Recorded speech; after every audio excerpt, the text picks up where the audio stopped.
Welcome back. In this chapter, we're going to be talking about switched networks. So this is an important topic because realistically, the way most of the devices are connecting to the network today is through some kind of Ethernet switched network.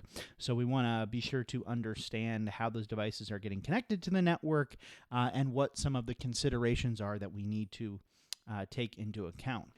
So one of the terms that you will sometimes hear about when we are talking about modern networking is convergence, or the converged network.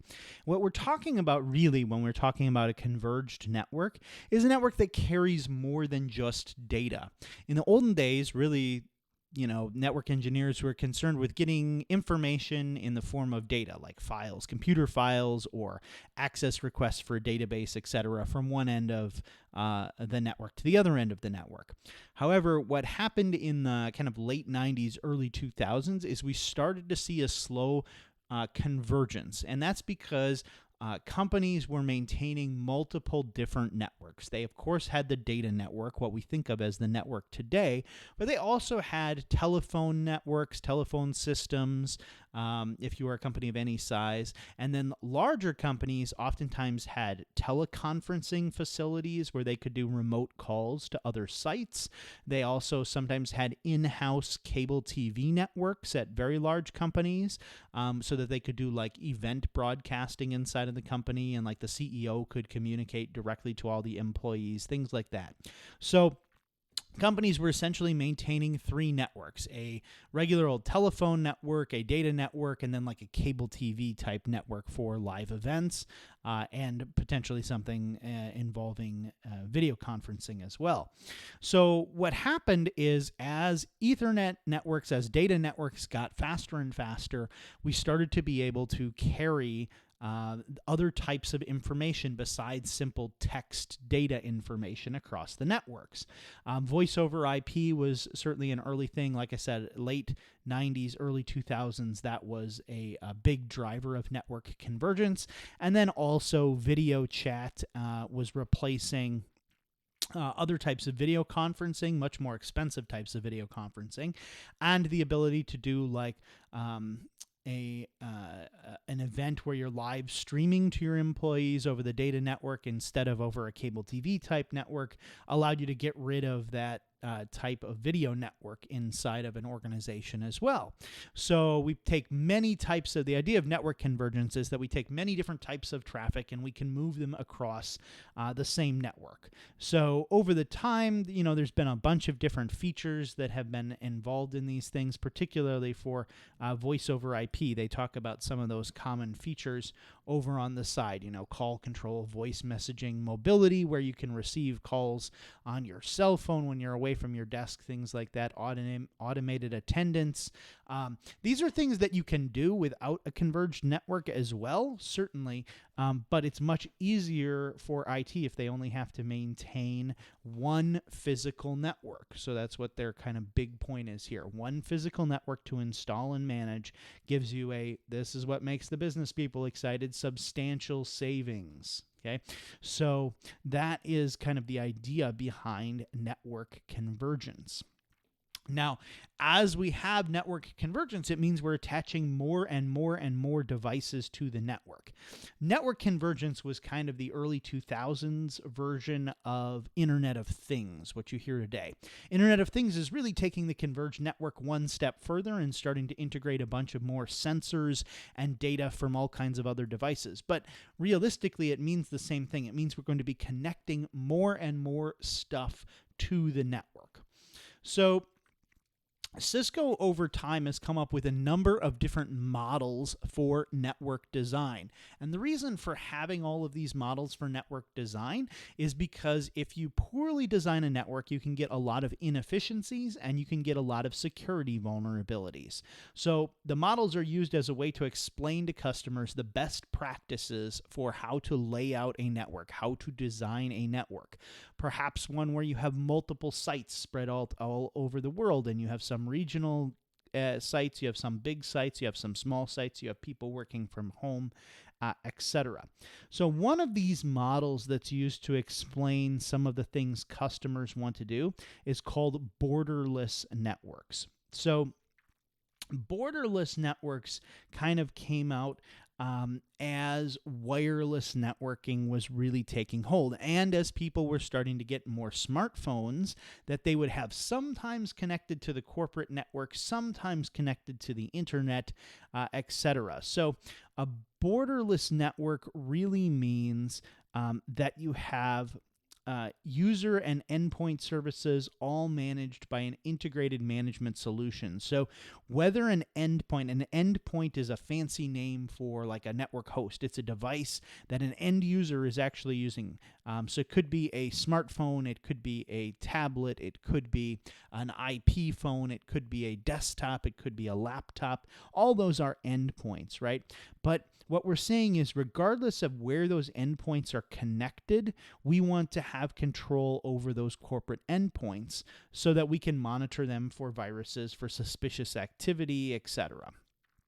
So we need to have some kind of integrated management solution. And this is kind of what companies are looking for, is that we can no longer treat people and devices differently when they're attached to like our wired network on our corporate campus than when they're connected over a Wi-Fi at a hotspot somewhere, or when they're connected over a cellular connection. So because of that, we need to like think differently about when we're really talking about our corporate network. We're not just talking about the wired ports that are at people's desks anymore. And that's what this concept of the borderless network is all about. And it changes how we have to think about security, because we can't trust the place that someone is at necessarily. We can't say, well, when somebody's plugged into our physical corporate network, we trust them in the device entirely. And when they're plugged in or not plugged in, when they're on a cellular connection, we don't know anything about that device. We have to kind of have some systems in place where we are treating the devices as part of the network, regardless of how they're actually connecting back to it, whether it's coming in over an internet connection, etc. Of course, we still have to have some kind of layout and design for our network inside of our corporate entity as well. Inside on our corporate campus, we have a large number of devices, a large number of endpoints that we need to connect to the network in some way. Some of those are going to connect wirelessly, some of them are going to connect over a wired network, etc. So there's this long-standing model that Cisco uses to explain how to build your physical network on each site that you operate as well. And that's called hierarchical network design. Now, hierarchical means that there's multiple layers, right? One layer sits on top of one another layer. In the case of hierarchical network design, we're really talking about 3 layers: the access layer, the distribution layer, and the core layer. The reason for having these 3 layers is to provide modularity, right? It allows us to easily expand and integrate new devices into the network. Resiliency or redundancy, in that we want to minimize how much of the network goes down if one device fails. And flexibility, where we want to spread our traffic out across all the devices. We don't want to have any choke points in the network where large amounts of traffic have to flow through single links or single devices that could become overwhelmed. The easiest way to do this in a large network is to have 3 layers. So what's happening at these 3 layers? Well, at the access layer, that's where all of your endpoints are actually going to connect. So here you see we have a bunch of IP phones, we have computers, we have tablets, and all of those are connected into these switches that are operating at the access layer. In the case of wireless devices, they're connected to this little thing here, which is a wireless access point. That's the symbol for an access point. And that, of course, is connected to one of these access layer switches. So at the access layer, that's where all of our end devices are going to plug in. So that's where we need large numbers of ports. We need a lot of ports on our access layer switches so that all of the end user devices can plug in and we can aggregate that data together. Then we need to somehow connect those access layer devices together. Now, what we don't want to do is, in the olden days, okay, you'll see like daisy chaining switches. As the company grows, first they start with switch A. Okay, that maybe has 24 ports on it, so they have a bunch of stuff hooked up to that. Then they all of a sudden they hire that 25th employee. Now what do? They go out and buy another switch. They buy switch B and they plug in, new devices to that. They take one port and they connect switch A to switch B. Okay, that so far so good. We don't have a lot of redundancy here, but we've got our two switches and everyone's happy and we're exchanging information back and forth. Now, one of the things that we might notice is if the speed on the connection between A and B is the same as all of these end user devices, then traffic going from A to B, this is going to be a very busy link, and we might start to exceed the number of devices that we can comfortably accommodate on that link, max out the link speed. So then what we'll do is either we'll start to do multiple ports together between these switches. We have to do something special called Ether channel to make that happen without being shut down. Or we get, A and B might have some ports that are faster. Like maybe every one of these ports is a gigabit port, but then we use a 10 gigabit port between the two switches. So then we get a third switch, switch C, because now we filled up A and B. Now what do? How do we attach switch C? Well, naturally we just attach it to switch B in the same way that we attach switch A and B together and hook up a bunch of stuff. Now the problem is if someone on switch A wants to talk to switch C, it has to go through two of these links between A to B and then B to C.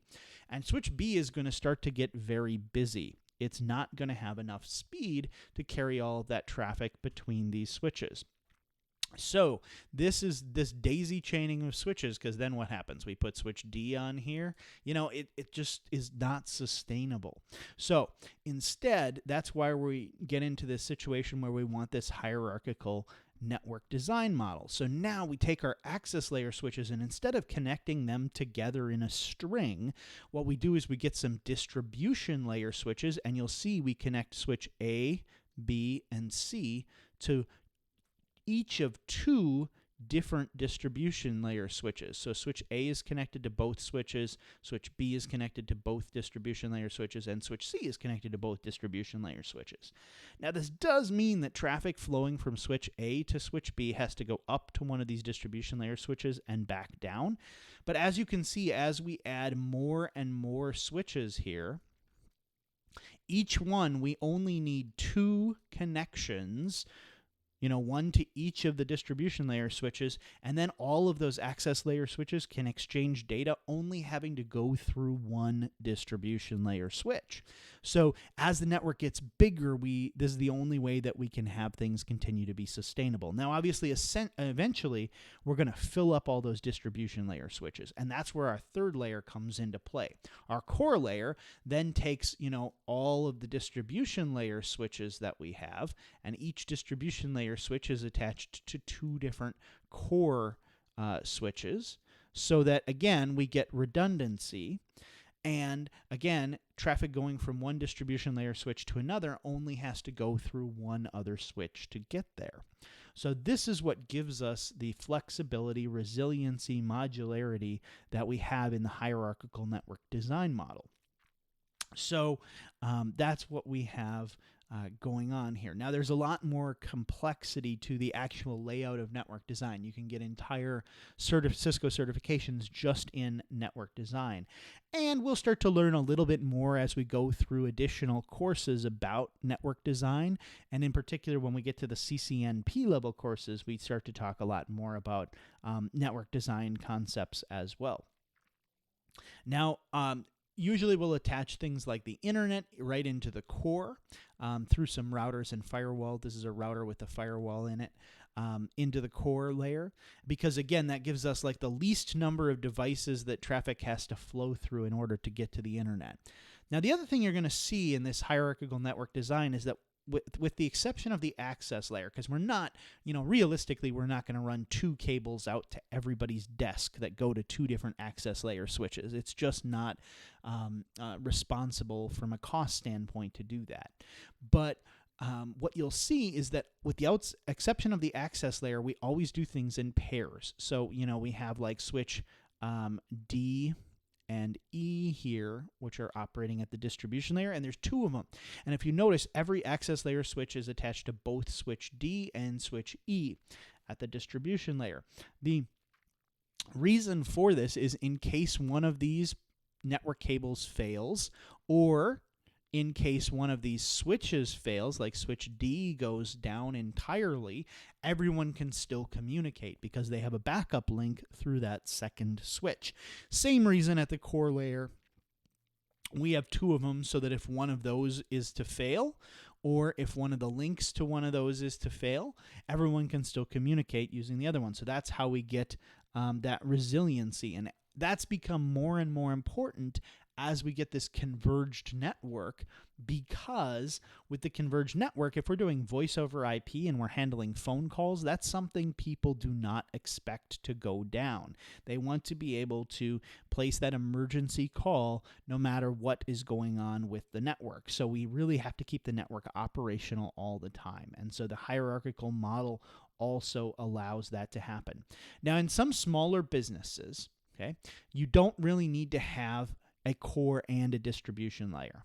So you can do what's called a collapsed core model, and that's what we're looking at here. With the collapsed core model, we still have the access layer where all the end devices are plugged in, but instead of a core, separate core and distribution, we have basically one layer that's handling both core and distribution, and it's just because we don't have so many devices that we really need to have a separate layer.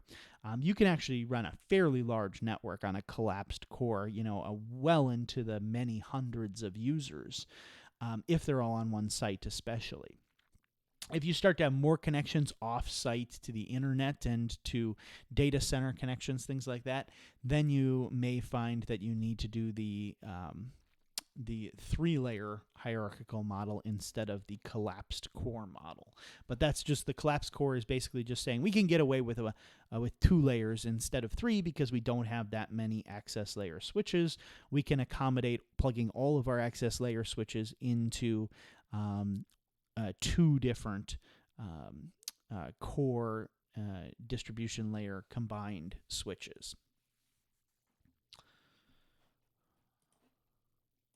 Now, when we're talking about switches, there are huge differences. I mean, you can go to a Micro Center and you can buy a switch for, $15, or you can easily spend tens of thousands or hundreds of thousands of dollars on a switch.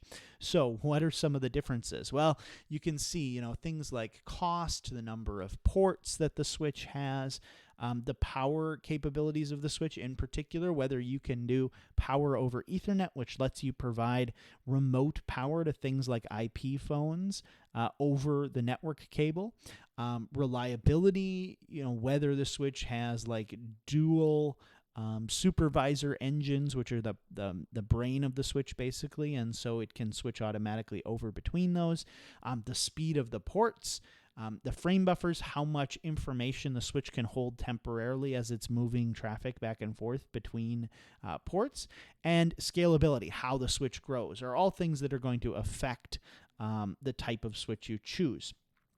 So the type of switch that we've been working with in class so far, and that we'll continue to work with in the CCNA, is called a fixed configuration switch. This is probably what you are used to. This is a switch where you go buy it. It looks like one of these. Okay, it has some number of ports on it. And what you buy it originally with, you buy it a 24-port switch, and it's got 24 holes to plug cables into, and that's it. Okay, so that's a fairly basic, straightforward switch. There are no ways to expand it. You can attach other switches. You can go to a hierarchical model, but the switch itself is kind of locked into what it is. You can also get modular switches. These are typically seen at the distribution and core layer, or the access layer if you need a very large number of ports, like you might put one in a data center, for example. And these are boxes that have, it's hard to see in this graphic, but like one of these boxes this one has 3 different card slots in it. And so you can put different cards in. You can have like a brain card, so what we call a supervisor engine, and you could have multiple ones. You could put multiple supervisor engines in so that if one fails, the other one takes over. And then you can get what are called line cards. Line cards have some number of ports on them, and those are what you can actually plug the stuff into. Now you can get regular Cat5 line cards. You can get fiber optic line cards. You can get line cards that are gigabit per second, 100 megabit per second, 10 gigabit per second, 100 gigabit per second, etc. You can get lots of different types of line cards that you can put in. And obviously these switches come in a variety of different chassis sizes. So like here's a 3-card one. This one looks like a 4-card one, and then you can get up into bigger and bigger and bigger ones. Now this one here, just for scale purposes, right, if we're looking at this, this is probably like a 4-foot tall switch. That's one switch that's like 4 feet tall. So these can obviously get pretty big in size. You'll also see as you get to these bigger ones, they have these giant power supplies in the bottom, and you'll notice each one of these switches has 2 power supplies. Those can be pulled in and pulled out and put in while the switch is running. There's 2 of them. So, and in some cases, you'll find some of these switches that have 3 of them. And so they're redundant. So if one of the power supplies fails, the switch will continue to operate, and you can keep processing data and, in fact, pull out the failed power supply and slide a new one in while the switch is running. The same is true of these line cards. You can replace a line card without taking the switch offline. So these modular configuration switches, obviously for big switches, give you a lot more flexibility, a lot more redundancy, etc. Of course, they're going to cost you substantially more as well. The other thing is you can buy one of these with just a few cards in it, and then you can keep adding cards to it. But regardless, they're going to be much more expensive than a fixed configuration switch. There is kind of an in-between. There's something called a stackable switch, and this we're just looking at from the back. On the front, these are going to look just the same as a fixed configuration switch, but they do have these 2 special ports on the back of each one of these switches, and those are called stack ports. And what they allow us to do is to build a loop of cables between all of these switches, right, so that we have a kind of a continuous loop here. And it allows these fixed configuration switches to all be managed as one single switch. So it's basically a way of turning a fixed configuration switch into some of the benefits, but not all of them, of a modular switch. So we can expand it. We can increase the number of ports in it. And we can manage it all as one. So we only need like one management IP address for this. It's not truly the same as a modular switch, right? Typically we see this, all the switches are identical in terms of their port configuration. They're more commonly used on the access port end of things. If you need a large number of access ports somewhere, but you can't justify buying a modular switch, you can use a bunch of stacked switches which are hooked together and operate as one big switch. So that's the stackable configuration switches. Again, in the CCNP, we talk more about the stackable configuration switches. Now, there are a few other things, key things in the chapter that you want to make sure to read up on. For example, they talk a little bit about the differences between store and forward and cut-through switching. The truth is that switches today can oftentimes choose between the two, whether they're store and forward or cut through, and they have some advantages and disadvantages. Most switches today, it seems like every 10, 15 years we go back and forth about whether cut through or store and forward is better, and advances in both technologies kind of keep pushing each other forward. Right now, we typically see cut-through switching because it does have a slight speed advantage, although store and forward with new technologies, the switch can actually receive traffic very, very fast and can process it with store and forward very, very quickly as well. But you do want to know kind of what the differences are with store and forward, where the switch receives the entire frame before it sends it on, or with cut-through switching, where as soon as the destination MAC address is identified for a frame, the switch starts sending on the traffic. Doesn't have to hold the traffic for as long. The other thing about switches to remember is you don't want to have too many devices all attached to a group of switches that are plugged together.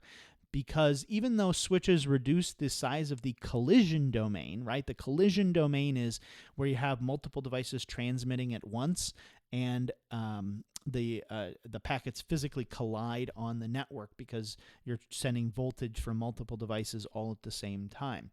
Well, switches divide up collision domains. Each PC or each endpoint connected to a switch is in its own collision domain, and we oftentimes use full duplex communications, which mean that both the switch and the end device can transmit on the wire at the same time. Because there are only two devices on the wire, you can do that.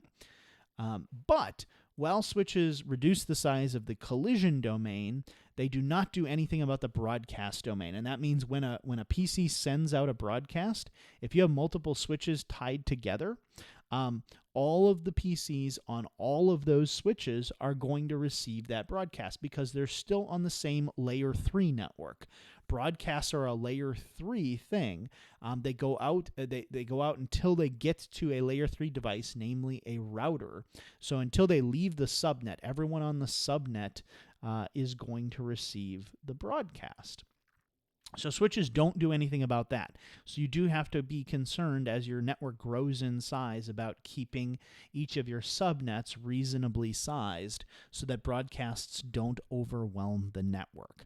That's kind of some basic information about Chapter 4. Not a lot of complex content in Chapter 4, but laying a good basic foundation for some of the configuration things that we'll talk about next time in Chapter 5. So I think we'll leave things there for now, and we'll see you again soon.